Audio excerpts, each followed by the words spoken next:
আসসালামু আলাইকুম। এখন আছে আমরা সিঙ্গাপুরে প্যারাহো। এই জায়গাটার নাম হলো প্যারাহো। এখানে আধুনিকভাবে কীভাবে ধান চাষ করছে, ঠিক আছে। দেখেন কত স্মার্টলি ভাবে ধানগুলা মোটামুটি সব ধান পাকছে। পাকার কারণে এখন হলো এই চড়ুই পাখি ধানগুলা এই যে এইভাবে খাচ্ছে, দেখছেন।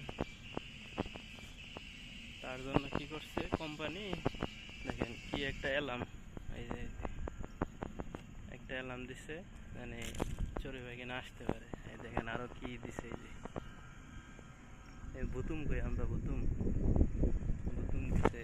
এই যে দেখেন আরো কি দিছে, এই যে শব্দ হবে এগুলা, এগুলো শব্দ হলে তাই পাখি আসবে না আর ধান খাবো না। বুদ্ধি কি